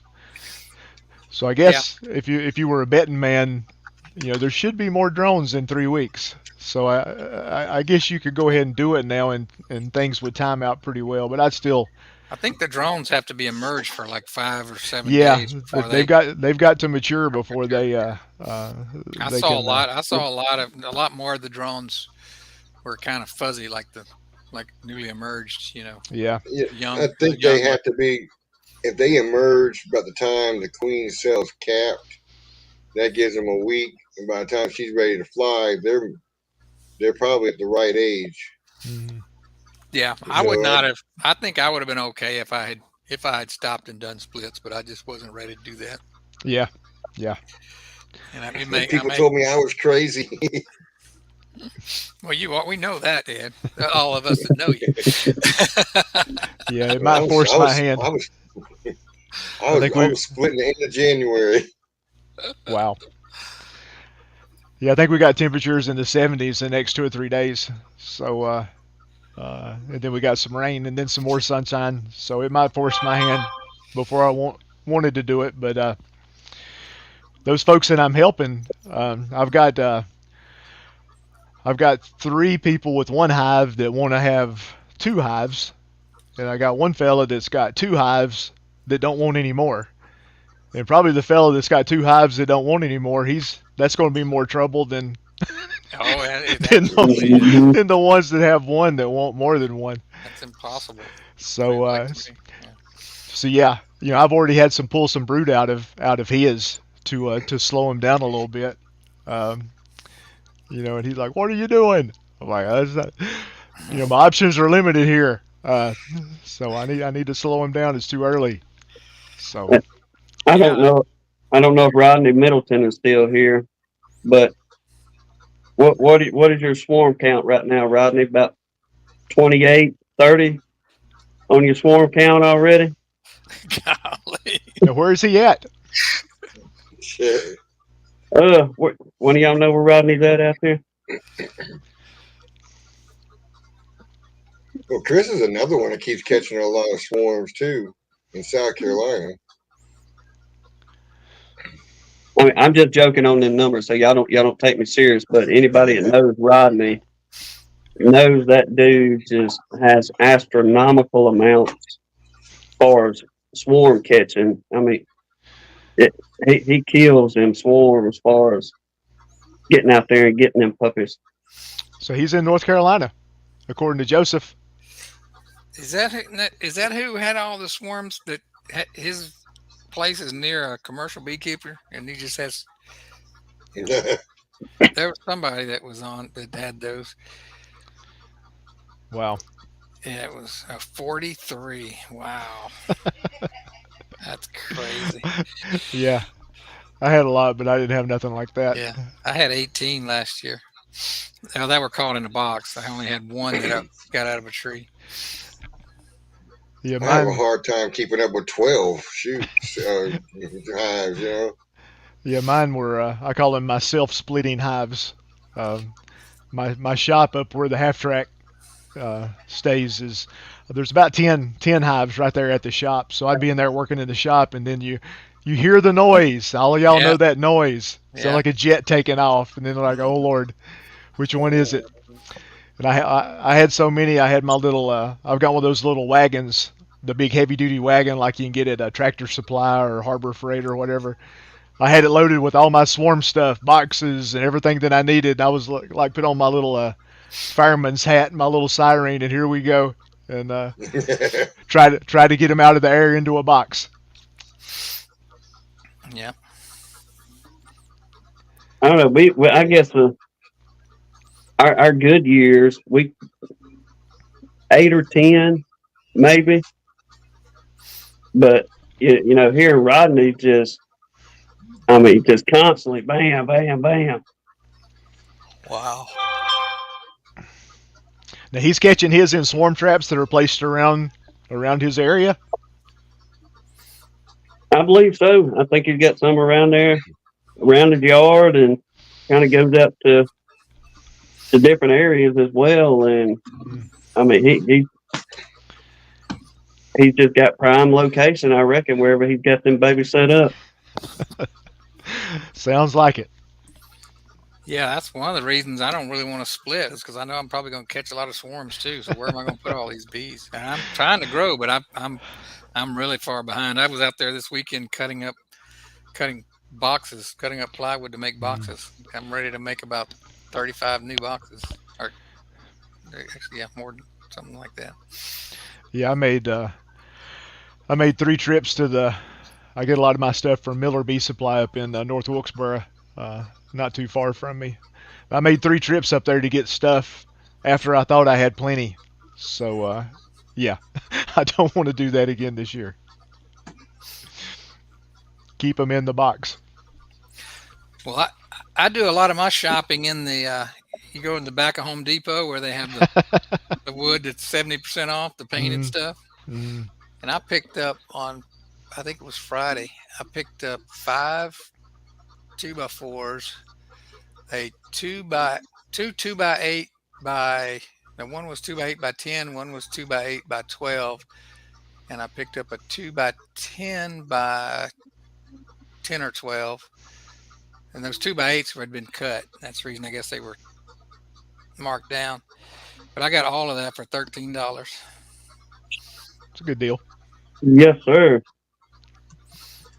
Pastor Larry had sent me a little gift certificate thing for our birthday, and told Hannah, I said, "Look, I said we're gonna go get some 1x12. We're gonna make a nuke or two out of it." And the only 1x12 I could find in the big department store there, just an 8-footer, was $24. Mm-hmm. Yeah, you need to go back there and shop in that. They used to. I don't know if they do it anymore, but if they had a little cut piece of plywood back there, they used to would give it to you because they didn't have any way to price it. But I haven't asked them about plywood in a while. I have all that free plywood that a guy gave me, so I'm not really in need of it. Dude, Robert got a good deal going on too. 54. What thickness is that, Robert? That's a heck of a price. That's a killer deal. Yes, sir. I think that's the truth. I had some, plywood shot up so high. When it came back down, I caught it at like $33 a sheet for 3/4. They call it RDX or something like that. It's an exterior sheathing. And I bought 10 sheets of that, and I'm still using that because somebody gave me the other. Gave me a bunch of 1 foot wide by 8 foot long pieces. 3/8 or 7/16. Okay, yeah, he's using that for his swarm traps, I assume. That's still a good price. 54 sheets keep you good and busy too. Yeah, $2 a sheet. I don't know where he got that. He probably ain't gonna tell either. That's black market. Yes, sir. He said, nah. Oh, he said Facebook Marketplace. Yeah, so somebody was just trying to. It was either stolen or somebody's trying to get rid of it out of their yard, out of their shop. Yep. Must have nosed around. I build a lot of my nukes out of 3/8. We got a sheet of, I don't know, it's a little more than half of some 1/2-inch Luan we had done off a job the other week. And I think it was Mr. Larry's softer over our neighbor here in Mississippi. He was talking about using that Luan, making nukes and swarm traps and all. He said it's worked out pretty good for him as long as you paint it up. And we had already painted both sides of it. So we drug that puppy onto the house, and we're gonna. I think we might be able to get a good 3 of them out of it between bottoms and lids and all that good stuff on top of that piece of 1x Yeah. from Pastor Larry and them. I use quite a bit of that 5mm Luan, and it works pretty good as long as you seal the edges of it. If you don't seal the edges of it, it starts peeling. So make sure you figure out a way to seal the edges of it. Water will get in there and it'll start coming to pieces on you. But I use that in my inner covers. But I have a rabbited or a dadoed, solid wood border all the way around it, and then caulk it and paint it and all that. We're gonna make a run at it. At least get some. I'd like to get about 5 or 6 good swarm traps up. Then once they go to drawing out these queen cells for swarm season, we really anxious to try these little old mating nukes there and see how that turns out. It may be a complete fail, or it may do good. The only thing is, I don't know if any of y'all has ever fooled with them, but whenever you get them girls good and strong in that little old mating nuke, and you're transferring them over into, say, a 3 or 5 frame, how are y'all doing that? So, Go ahead. what kind of frame do you have them on inside that mating nuke? We just bought some of them little bamboo skewers. Oh, okay. And I doubled them up, and we're gonna, we'll dip them in a little bit of wax, so they'll have that to draw out on. But where I was trying to figure out is whenever they draw it out, because I think it's a little 8x8 I think it's 8x8x8 on the inside of those little coolers. I think you're going to have to just treat it like a cutout and then rubber band them into some open frames. Okay. I think that's going to be your best bet. Unless somebody else has another idea. And that's better. I mean, I actually was working with a mini queen system, but I'm going to abandon it this year. It's just too much trouble to try to convert them into full-size boxes. And I actually had a way where I could stick them in more or less regular frames and stick them in a colony. But even after that, I'm like, man, I can do a 3x3 frame mating nuke that's in kind of a regular box. And I can just pull one of those out and make a nuke out of it. And then I can pull the divider out and let the other one move into that side. It's just way too easy to do it with regular frames, in my opinion. Well, those little deals there, we had stopped at a little yard sale, and they had 7 of them boxes sitting out there. And I was in it. It's just them little styrofoam. I guess they throw medical stuff or whatever it is they put in them things. But I asked a woman, I said, "What you want for them?" And when she told me $1 a piece, I just seen, nukes or something out of it.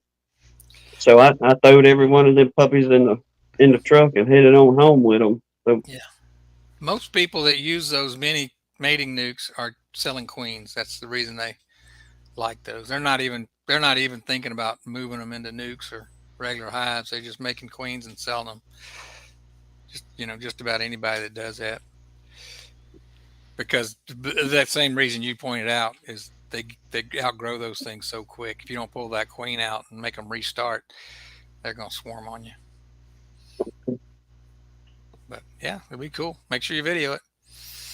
We're going to do it. We're just trying to, I guess, get the yard built up. And Hannah, last year we set a goal, but we're going is, like Hannah was saying, coming into the year, we're not going to so much set the goal. We're just going to go with whatever the good Lord gives us. But we most definitely want to try to get the number back up to where we were.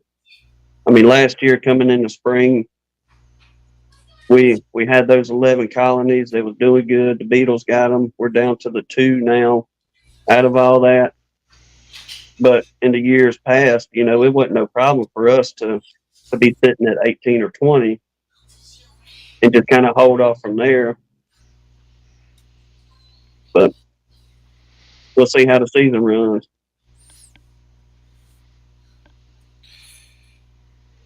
Did you get nuke? You got some nukes, didn't you? Late.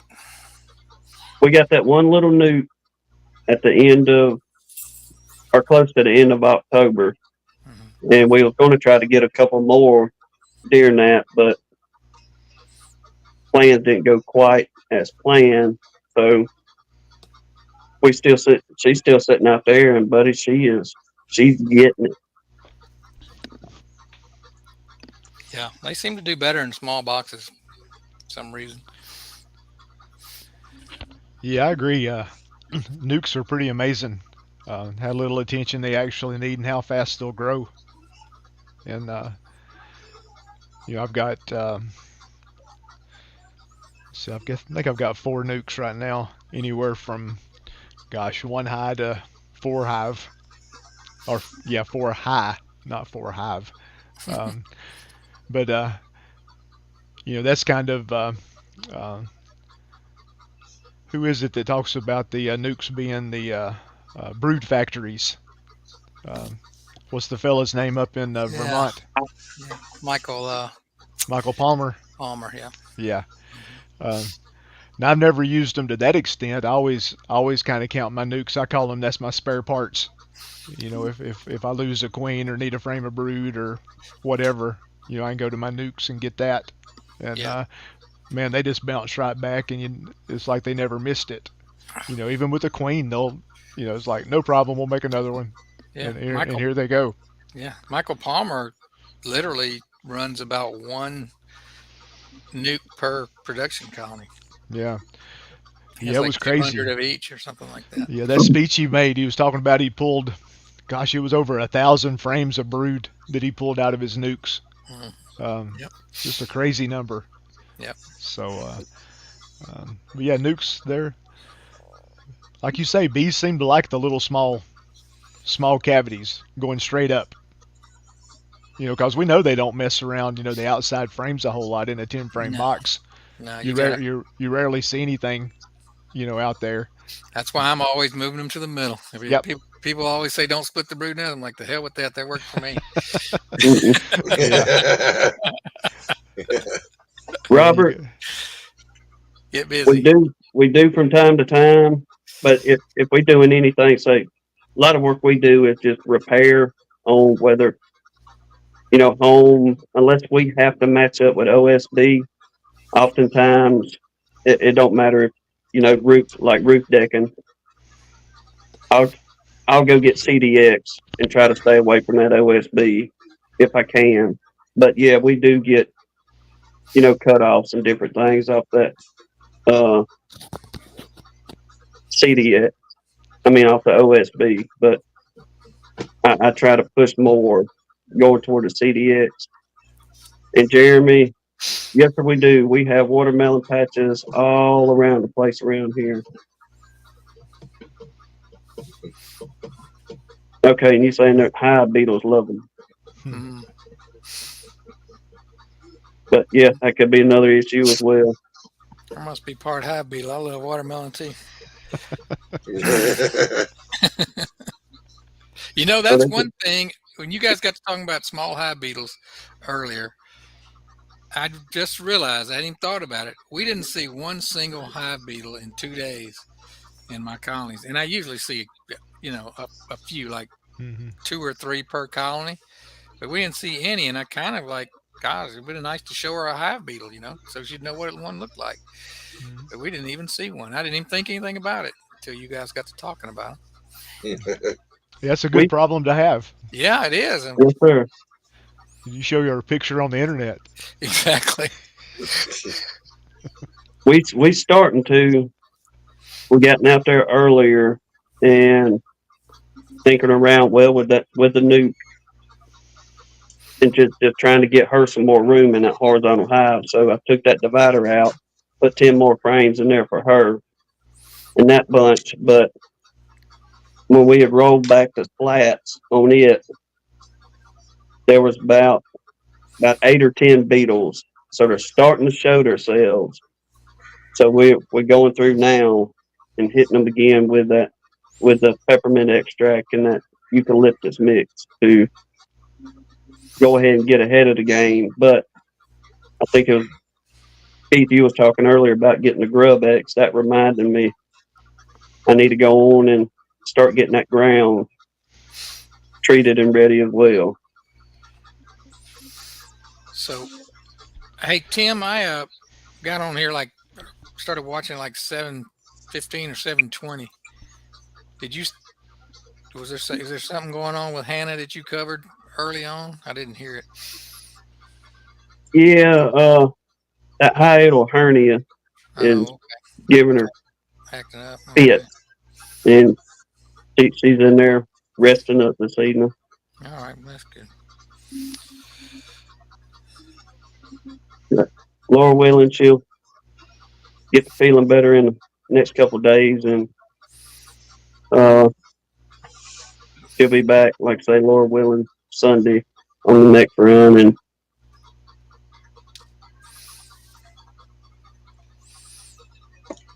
She done done pretty good by yourself tonight. hey, I appreciate y'all coming in too. And Keith, like I said, I'm not going to get into detail on everything, but God love you, Keith. We was kind of juggling this and juggling that back and forth, and I'd call him up and say, okay, are you good for this day? Yeah, Tim, that's good for me. Then I'd have to call him back and say, man, look, Good. something done went afoul, so can you switch around? But thankfully, you wrote it out with me, brother, and appreciate you on that end. Oh, no problem. This has been fun. Yeah. And I like Keith's Jeep more than I do his half track. Yeah, that Jeep, Daddy bought that. It's a 55 M38A1, and Daddy bought it back in 1969 from a local fire department. That was back when they might still have it. I'm not sure, but they had a deal where schools and fire departments could buy old military surplus stuff. They could keep it for a short period, and then they could sell it and keep the money. Keep the profits. So it was kind of a money-making thing for the fire departments and schools. But I remember going with Daddy to pick that thing up in '69, and he kind of restored it, but he put it back like a CJ5. He kind of demilitarized it. He put fat tires on it, put a roll bar in it, took off some of the blackout lights. He kept the 24-volt system. Never did away with that. But and then that's how I drove it. Me and my buddies had a lot of big adventures in that Jeep back when I was in high school and was indestructible. We were jumping stuff before Dukes of Hazzard came along. So it was kind of funny when I restored it. I found a lot of stuff that I broke back in the '70s. I did that, right? Yeah, it was funny. All the leaf springs were busted in it. There was a bunch of mud up under the dash. I remember that was where I got it stuck in a creek one time, and we had to abandon ship and go find a farmer with a tractor to pull us out.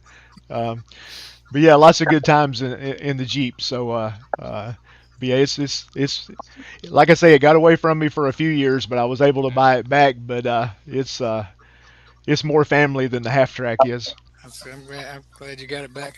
Yeah. I have a Jeep, 1999 Jeep Wrangler Sport, and man, I do anything I can to keep that thing on the road. And I'm hoping my son will take it one day and keep it. But yeah, it was. I literally ordered it, and I didn't want cloth seats. I wanted the sport model. I didn't want cloth seats, so I ordered it with vinyl seats and waited for it to come in. And the coolest thing about it is when it came in, you know how you have a window sticker on a car? Mm. They gave me a window sticker, and it says at the bottom, "Made for Philip Morris." That's cool. I'm like, I'll never sell that thing. Yeah. Cars will come and go, but I'm not selling that thing. I spent about $1,000 on it this year, though, getting it back running it right. Mm-hmm. But yeah. That's not much for a car, I guess. Yeah, you can it's about like spending money on bees, just whatever you want to spend. Exactly. So, but Yeah, I've got a new bumper and little step sides and all that. It's behind me here. I got to get around to putting on it. But, yeah, yeah, all this old military stuff. It's amazing what you can still find out there. New old stock parts. The government, they made a bazillion of everything when they made parts, and a lot of stuff I even got for the half track. Like I said, it was a 41, but I got a lot of brand new parts that were packed like in the early 40s. Cosmoline coated or in wax paper, and had the desiccant bags inside of them to keep the moisture out. And you cut that part open, and it had been packed for 80 years, and it'd be a brand new part. yeah, your Jeep's like mine. It's not going to get stolen because it's got that millennial theft protection. Yeah, the Jeep, it's got 3 gear shifts in it. You got the 3-speed, and then you got 4-wheel drive in and out, and then high and low. So yeah, you could. Yeah, and the half track's even worse. It's got more gear shifts than the Jeep does. So yeah, even though they don't have, a lot of people are surprised because there's not an ignition key. There's just a switch. Yeah, But that's cool. if you think about it, the military, if the bad guys are coming, it's really not a good time to say, "Who's got the key to the half track?" That's right. You just kind of jump in it and go. So they made it back to our. They made it simple. So, but yeah, Jeeps are a lot of fun, and it's funny. I went to a. You'll probably know what I'm talking about here. I went to one show. I went somewhere and came back later, and there was a duck in my Jeep. Do you know the deal about the ducks in the Jeep? No. The little rubber ducks. Oh.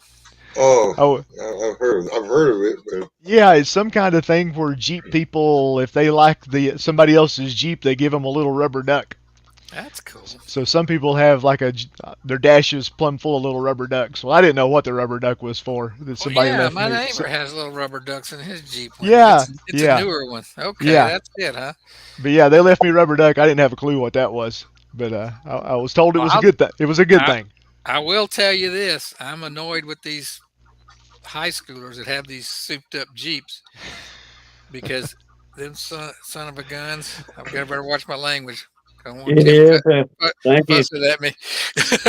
Yeah. These son of a guns. Well, they won't wave at you like you're supposed to wave at somebody in a Jeep when you meet them. Yeah. And Yeah. the younger people have dropped that tradition. It makes me irritated. I'll reach my arm out the window and wave at them to try to retrain them. Yeah, I reach out the window a lot because I'm usually waving folks around me because I'm going so slow. So yeah, the military stuff don't go real fast on the pavement. The Jeep likes to run about 45. The half track's happy about 25. So yeah, I'm good at waving folks around me. Right. But with the 50 cal in the back of the Jeep, it's funny. Sometimes people won't pass you for some reason. I don't know what the deal is. A deuce and a half. I don't know what that means. You know what that is, Keith? Where's that at? Joseph Rawls said we used to have a deuce and a half at work. Oh yeah, that was a big World War II truck. They used those on into Vietnam, even Korea. Yeah, you'd know one if you saw it. We took one of them puppies and turned it into a woodland truck on the fire department. And we had a 500-gallon tank on that baby, and we piped it out and all kind of stuff. And if you know what they are, you could drive through anything with one of those rascals. I bet that's those trucks they was always hauling people around in on MASH. They had a bunch of those trucks. Like they had Jeeps too, but they had different trucks with the canvas. Yeah, it could have been canvas wrapped over the back usually. Yeah, and then some of them they made into what they call gun trucks. Mm-hmm. They filled up the bed with machine guns and mini guns and all kinds of stuff, and used them to support convoys and different things. So yeah, deuce and a half. That's a pretty classic old truck. Bigger than the half track. That baby lost its brakes going to a fire. And we were coming in hot. I'm telling you, we were coming in hot, y'all. And the old fella driving that thing. He drove log trucks for a living. He just looked at me and said, "Hold on, Timmy." And he started shifting that baby down. It took us a minute, but he finally got it slowed down enough to where it was safe. But that was a tense moment there for a few minutes. Yeah, yeah, yeah. There wasn't no power brakes on these beasts. In a winching system, my goodness, the the wire, I guess, for the winches on them jokers, but it seemed like you could pull a tank down the road with that joker. Yeah, the winch on the half track, it's got 5/8 inch cable, and I think it's good for 10 tons, 20,000 pounds. So so between the tracks, and you can engage the front wheels and the winch. If you get stuck, you did something stupid. Ain't that the truth? One of them jokers, my goodness. Yeah, can't weigh that much. Yeah, she weighs about 16,000 pounds. Really? That's heavy though. Yeah, yeah. That is heavy.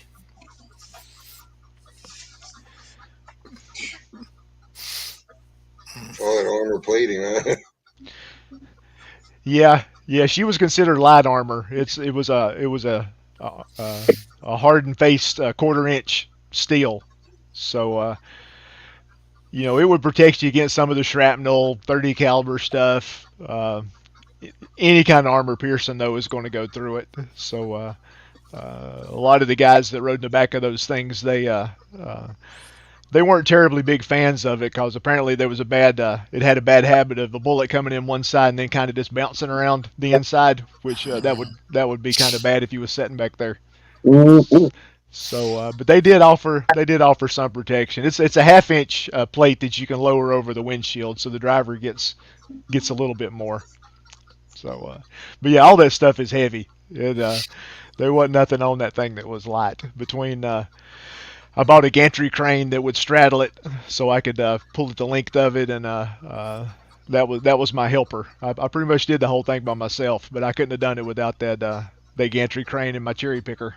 So it was a good project. And you've got her back to original. Yeah, pretty much. All of the gosh, a lot of the parts I bought for the engine, the electrical stuff, it was all brand new, old stock stuff.